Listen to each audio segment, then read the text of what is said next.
Dans le Cantal, après Saint-Flour, je vous propose de découvrir aujourd'hui la configuration de la campagne électorale sur Aurillac. Vous savez que le maire sortant a perdu son siège de député il y a quelques mois aux dernières législatives, mais René Souchon part tout de même favori. Christian Lamorel, si vous voulez bien. Pour Aurillac, il y aura donc 3 listes avec une primaire à gauche, dans la mesure où PS et PC n'ont pu s'accorder sur une liste commune comme en 83. Face à eux, la liste Aurillac d'abord, étant menée par Georges Brandt et soutenue par l'UDF, le RPR et les radicaux. Georges Brandt est le suppléant du député Yves Coussin et il a choisi pour slogan un nouveau coup d'envoi pour Aurillac.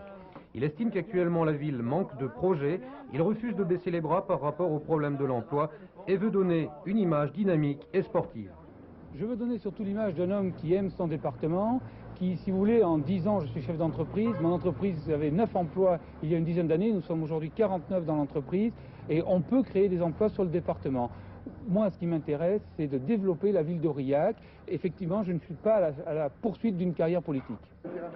Quant à René Souchon, maire sortant, qui inaugurait ici la nouvelle usine de traitement d'Aurillac, il briguera son 3e mandat sur la liste Aurillac passionnément, soutenue par le PS et le MRG.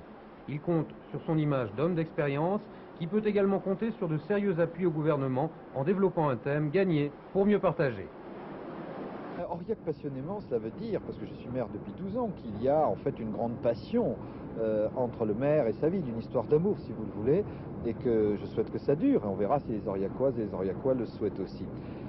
Derrière cela, il y a également une volonté très forte de l'équipe que j'anime de faire gagner la bataille économique à la ville, d'en faire une ville très performante pour qu'on puisse mieux partager, c'est-à-dire mieux venir en aide à toutes celles et à tous ceux qui souffrent et qui aujourd'hui sont des exclus de la vie de tous les jours, ce qui est absolument intolérable. La 3e liste sera emmenée par Alain Cousin et soutenue par le PC. Alain Cousin a mis en avant les thèmes de la solidarité envers les jeunes comme envers les personnes âgées, le cadre de vie et la démocratie. Par rapport à la gestion actuelle, il estime qu'avec moins de dépenses de prestige, la pression fiscale pourrait être moins forte. Sa liste s'intitule Aurillac Ensemble. Aurillac Ensemble, ça veut tout d'abord dire que nous sommes fidèles aux engagements de la gauche, fidèles par exemple aux accords entre le Parti Socialiste et le Parti Communiste, tant au plan national qu'au plan départemental. Ensemble, nous voulons que tous les habitants d'Aurillac puissent aujourd'hui faire valoir leurs droits, faire valoir leurs intérêts.